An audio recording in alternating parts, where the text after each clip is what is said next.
Africa's consumer spending is expected to reach $1.4 trillion by 2020, according to the Namibian Standards Institution. Retail players are chasing in on the rapidly rising African middle class, and companies who have not yet established an African footprint have started to reconsider. Tumisho Maganyele reports.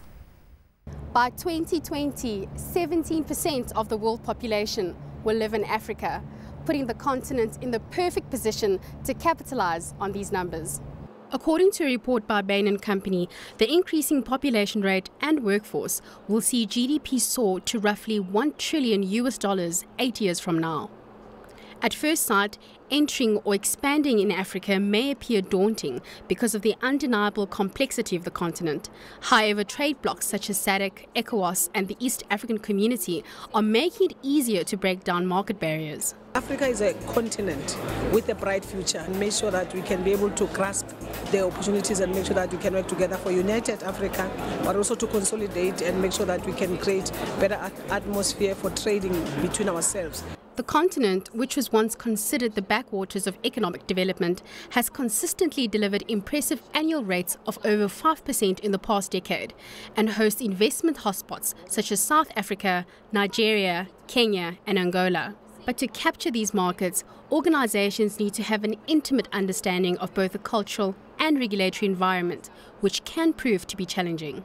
I think what you need to avoid, which I hear people do not want, they don't want to be treated like you are doing them a favor by coming and investing in our economy, and you want to try to bring your brand of what you think of as civilization into our economy. I think you are there to work and adapt your style to whatever the economy there is used to. In South Africa alone, Bain expects the number of dollar millionaires to treble to 250,000 by 2017.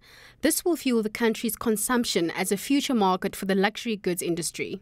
The largest growing sector will be your retail sector, which fuels this or supports these street vendors who are at the bottom end of the income spectrum. You do have the professional ones who are educated. Those are buying more sophisticated goods. I think it's been said that a lot of people would sell a lot of things to Africa. People will just buy it. But I think the African consumer is becoming more sophisticated, particularly the educated middle class, which is emerging. With Africa's ever-increasing consumer population, the continent offers promise as the next retail frontier. But investors will need to move smart and quickly in order to claim their share of the ever-expanding retail pie. Tumisho Maganyele, Johannesburg.